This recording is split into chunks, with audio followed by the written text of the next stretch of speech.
All right. Welcome back to Last Second Sports, where we are giving you our take down to the last second. And tonight, as always, we are going to do 49ers open mic. But before we get to that portion, I wanted to lay the groundwork for tonight's show. And I wanted to do so by bringing on a very special guest, Dr. Seth Martinez. Seth, how you doing tonight, my man? I'm doing really well. Thanks, Jessie. Nice to be on. Yeah, absolutely. Hey, thank you for doing this on such short notice. So, just a little background of why Dr. Seth Martinez is on the show tonight. We were talking about Kyle Shanahan's leadership or lack thereof on Twitter. And Seth, actually, to get his PhD, wrote his college dissertation paper on being a servant or a selfless leader. And that is something that we both agree that Kyle Shanahan is well, I'll say this. I don't want to speak for you because we haven't gotten into this. I feel like Kyle is lacking being a servant leader. And you know all about that, writing your paper on that topic. So I'm going to just lay the floor out to you. But before I do that, I want to read this because I think it's going to give us a peek into Kyle's mind through his father's coaching. So I'm going to throw this up on the screen and I'm going to read it. This is from Jake Plummer talking about Mike Shanahan. And he says, I had a coach that regardless of how well I thought I was playing or how well a majority of fans across the country thought I was playing, it was never good enough for him. Plummer said, not bitter, but very matter of fact. And that kind of gets frustrating. It just seemed like every game I could have completed these 4 more passes or these 5 more shots here, and it would have been perfect. And that just wasn't my personality. But Shanahan, talking about Mike Shanahan now, this is Jake Plummer, said he wanted perfection, and he wore a lot of us down there. So this is interesting because this came on the heels of a paper that I wrote for All 49ers Sports Illustrated talking about Kyle Shanahan's leadership style and how I'm not sure it's good for the development of one Trey Lance. And again, this is kind of what's led us here. So Seth, why don't you just break down in your thoughts what being a servant leader is and what the pros and cons of being such that type of leader means for, any leader. Yeah. So I think at a high level, I'll try and explain it as simply as I can. At a high level, servant leadership distinguishes itself in that the goal is to make the individual, the subordinate, so in this case, it would be a player, their best version of themselves, with the idea being that the best version of himself or herself is for the best of the organization, or in this case, the team. So that's the fundamental basis of servant leadership. There are attributes that are attached to servant leadership behavior. I'll run through a few and see and we can talk about how they apply. Yeah. But basically, we have skills such as persuasion, foresight, listening, empathy, awareness, stewardship, building community, commitment to the growth of others. So those are general characteristics of a servant leader. And as far as like tonight's purposes and the discussion of the Niners, and obviously they lost 4 in a row, so things are sticking out like a sore thumb. But some of these attributes, I think, are and given the quote that you just referenced, I think some of these attributes are starting to stick out, at least in my view. The first one being, let's start just at the top, awareness. That being awareness and sensitivity to environmental cues, awareness of self. You can even say social intelligence and awareness of like reading the room. And I think, if just looking at the body language of some of the teammate members the last few weeks, just body language alone it's not good. It's not good. And so that's one thing. I think another attribute we have commitment to the growth of others, and even empathy. So like the Jake Plummer quote, for example, it sounds like Coach Shanahan, the father, was a demanding perfectionist, and that just did not resonate with Jake Plummer. And I've heard Steve Young mention how when he worked with Coach Shanahan, the father, how he demanded perfection, and Steve Young really appreciated that. He thrived in that. Jake Plummer, no. A servant leader would be able to distinguish that one thrived and another might not thrive with that same approach. It would be able to read the room, be able to understand the cues, even just talk about it explicitly and just talk it out one-on-one, just hash it out. And so if Garoppolo or Trey Lance or both or either are not like digging his style, and it's not like making them better, or if anything, it's detracting, then I would say that the benefits of servant leadership go away. They're not there to be had.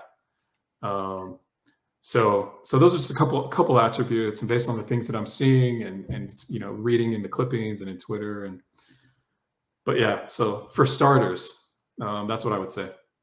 Okay, well, let me ask you this: do you think Yeah. servant leadership is something that a 40-plus-year-old can learn, or do you think it's kind of an innate ability that is built into your personality? That's a great question. My dissertation was on servant leader development and the development of those type of skills and that approach. And what I found was that it takes a lot of time. And so you can be born with maybe some like seedlings of servant leadership, but the rest of it, it's developed, it's learned, it's developed. And ironically enough, we're talking about Coach Shanahan, the father. It's often learned from a model that you have close proximity to. And so chances are high that what Kyle is using as a coach, his approach, is directly related to what he's learning from dad. And so if that was the type of approach that Mike took, chances are extremely high that Kyle is defaulting to what he saw dad do when he was growing up. Wow, that's crazy. Okay, so do you think at this point, so let's say Kyle wanted to break that mold and become a servant leader. Let's assume he's starting from ground zero, right? And we're making some assumptions, but Yeah. I think these assumptions are fair because what we see him portray to the media is basically the antithesis of being a servant leader, in my opinion. And so let's assume he's starting at ground zero, but he says, listen, today I want to work on being a servant leader while also being in a leadership position already. Do you think it is at all likely that he can develop those traits Absolutely. Okay. I do. Now, whether or not that timeline aligns with turning the Niners into back to like 2019, I can't speak to that, but I will say, Yeah. can it be learned? Can he start gravitating toward a different approach entirely? Can he start doing the behaviors associated with servant leadership and maybe baby steps first and grow in them? Yes, absolutely. So case in point, often we talk about in organizational change discussions that a very like earth-shaking event or a dilemma or something that causes everyone's ruffles to be feathered, feathers to be ruffled. Some event like that is often necessary as like a catalyst, right?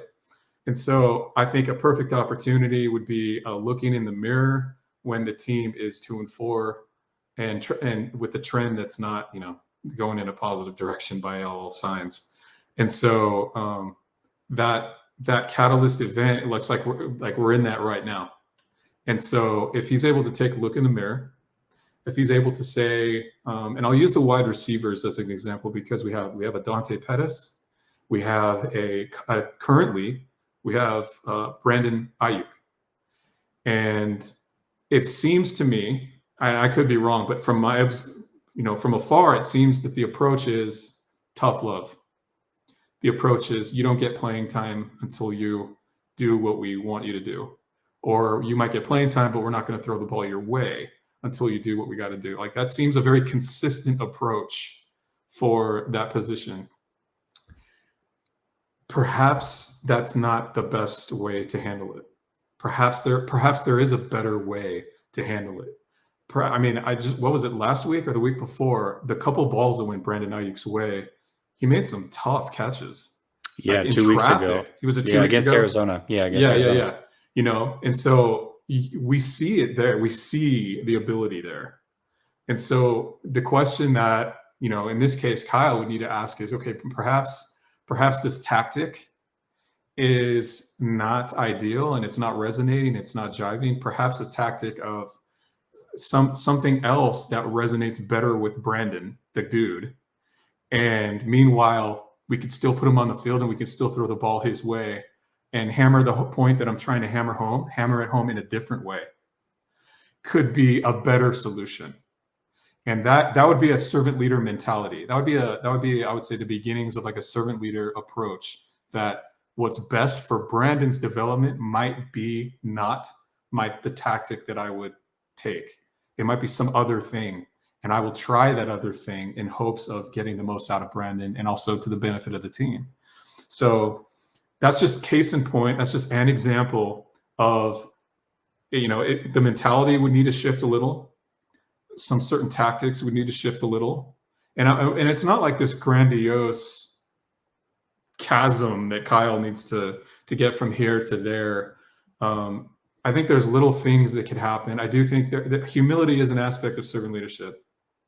It requires that the leader have an ability to acknowledge and recognize. Awareness was the term I used earlier.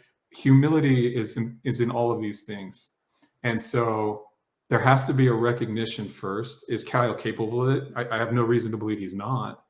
But I mean, yeah, we can talk about his stubbornness all day. But I think it is possible. It is possible. And I do think the current 2-4 situation that has, his body language in the last few press conferences has been kind of rough. And so perhaps this is a critical event that could be a catalyst for making tweaks, self-introspection, changing things up a little bit here, a little bit there. I could talk about different position groups too all day, but like that's long answer to your question. No, I think that's fantastic. A couple, before I ask a couple more things, I just want to let everybody know Dr. Seth Martinez is here. He's talking about being a servant leader. He wrote his dissertation paper in college to get his PhD on being a servant leader. And I thought that this was a perfect way to open the show, to just get the ball rolling for you guys. We're absolutely going to do the call-in portion. We'll probably do this for another 10 to 15 minutes, and then it is all on you guys. But I think that this is a great way to get everybody's minds open and looking at the situation at hand. And, I just think that this topic is very fascinating. So, all right, Doc. So let me ask you this. As a servant leader, I feel like you have to come across genuine, right? Because just Absolutely. Trying to be a servant leader, you can see right through that. And my concern is this: you've got a lot of players who have been around Kyle for multiple years now. So he has not been that leader, right? Let's make the assumption he's not been that leader. If he all of a sudden starts to take steps towards being that leader, do you think that, and I know this is tough, but just, personality wise, like, I just feel like the downside of that is it would take a lot for players to buy into that new leadership style and believe in it without saying, "Oh, come on, this is not Kyle. Like, this is BS." Do you think that could be a downside for some of the veterans on this team? Well, it would be a downside for anybody with eyeballs. If what you mentioned is absolutely true, authenticity and being real, those are hallmarks of servant leadership. So if he were to do something or try to be something that he's not, the team would read right through it. Veterans, even rookies. They would read right through it. And so the degree to which it's in his power to exercise some of these behaviors, to have a one-on-one with the wide receiver group that he's not pleased with a, Pettis or now Brendan Ayuk, or the DB group, and be completely authentic, true to himself, but also say what he needs to say and ask what he needs to ask to get them to perform to the level that is better than their current performance level. There's no one way to skin that cat. Whatever is authentic to Kyle, he can totally do it. But once he starts trying to be fake or phony or something not true to himself, then that's, by definition, that wouldn't be servant leadership. That would be something else. And then, yeah, any positive outcome associated with it would probably go out the window. Players would see through it. And so, yeah, the key is be authentic to yourself, but maybe just tweak some of the behaviors, tweak some of the tactics. And maybe his whole mentality about leadership doesn't change, but you can start with the behavioral part, and then the mentality part can follow later on. But let's start with just the behaviors and tactics, and then maybe the rest of the servant leadership could come later. That would be if I were consulting, the approach I would take. Yeah, I think that's fantastic. A couple of the little things that I look at when I think of being a servant leader, and it may or may not apply, but little stuff, right? So when you enter a room, a lunchroom with the team, be the last one to serve yourself, right? Let everybody else get fed, and you eat last type of situation. Or when you're going for it on fourth down and you've already made the decision to do so. And Harbaugh did this last week or 2 weeks ago with Lamar Jackson. He pulled him aside and he knew he was going for it on fourth, but he said, "Hey, I want to go for it on fourth, but I only want to do it if you want to do it. What do you want to do here?" And he's like, "Yeah, let's do this." So now you've got the buy-in of your quarterback, who's now going to do everything he can to go out and make this happen, because now he feels like he's a part of the decision making, right? So Absolutely. these are little things that I just think of how to be a servant leader, and some of the characteristics. I mean, you talked about the characteristics, but what can he do exactly to put the ball in motion and start heading that way? Those are some of the things that I think of.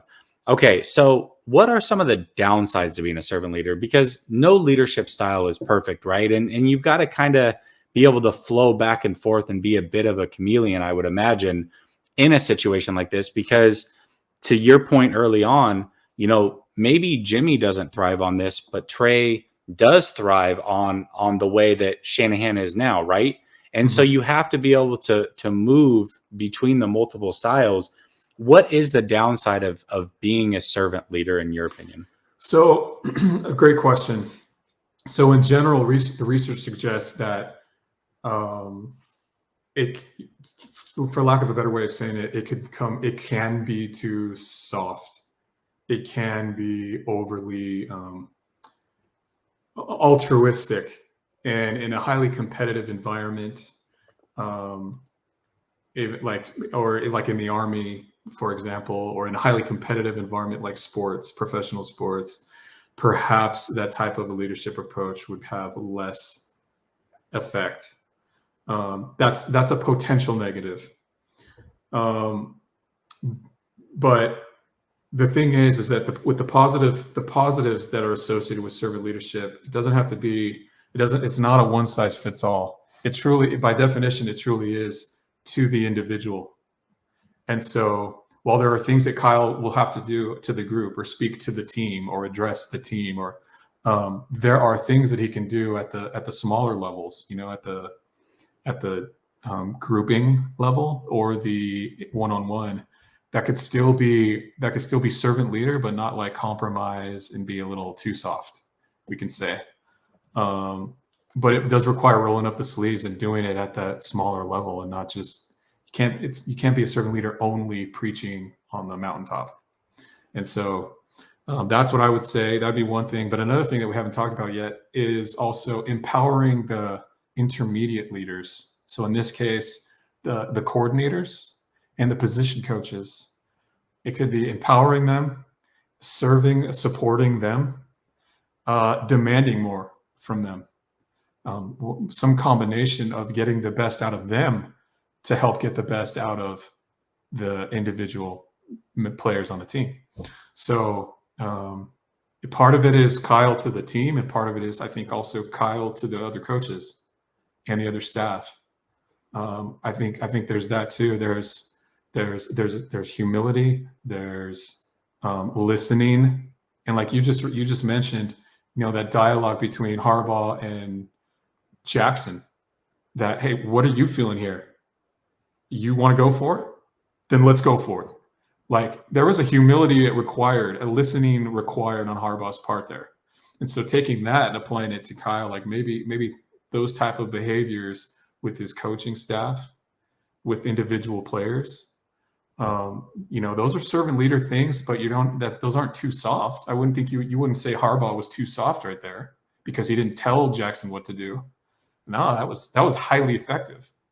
And so there are certain leader things that he can do that are like behavioral and tactical and small scale that he wouldn't have to compromise on softness or leniency or any of those things. So it's doable, but too much of anything isn't good, and too much of that could potentially be soft. But I don't think he would err on that side though, but potentially. Yeah. What's interesting to me, and again, it's really fully impossible to know without being around Kyle 24/7. But yeah, what's interesting to me is the organization has taken a bit of a servant leader approach when it comes to wanting to keep most of their guys happy as far as getting them paid. Hey, you know what? We're going to pay them a little bit more to keep them here. We're going to have real conversation with them and honest conversation with them before we make a big trade. Something like they did with Jimmy Garoppolo when they went after Lance, that type of stuff.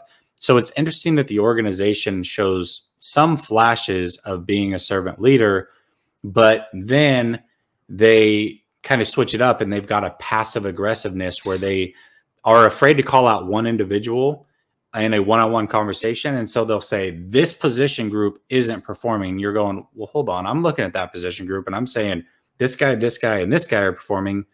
This guy and this guy aren't. So why not have individual conversations? Like, passive aggressiveness can, in my opinion, be a sign of a servant leader that has gone too far the other way. And so, sure, it's just something that to keep in mind. Like maybe Kyle's initial approach was that, but he doesn't know how to have tough one-on-one conversations, and so he does it in a group setting. And so that definitely can be one of those factors that I look at and say, okay, well that could be a downside of being a servant leader as well. And so, what's gotten Kyle to this point, I'm really not sure. I don't know if his leadership style was not being a servant leader or being overly a servant leader. But I feel like I see some characteristics that could be either. Do you agree with that, or is my assessment off? Okay. No, I do. I do think there have been signs of a passive aggression for sure. But not just him necessarily, but by the organization. I think another thing, just take like looking at it like through an organizational behavior lens. I don't know if you heard the interview by Joe Staley yesterday on KNBR. I did not. Enlighten me. Super telling.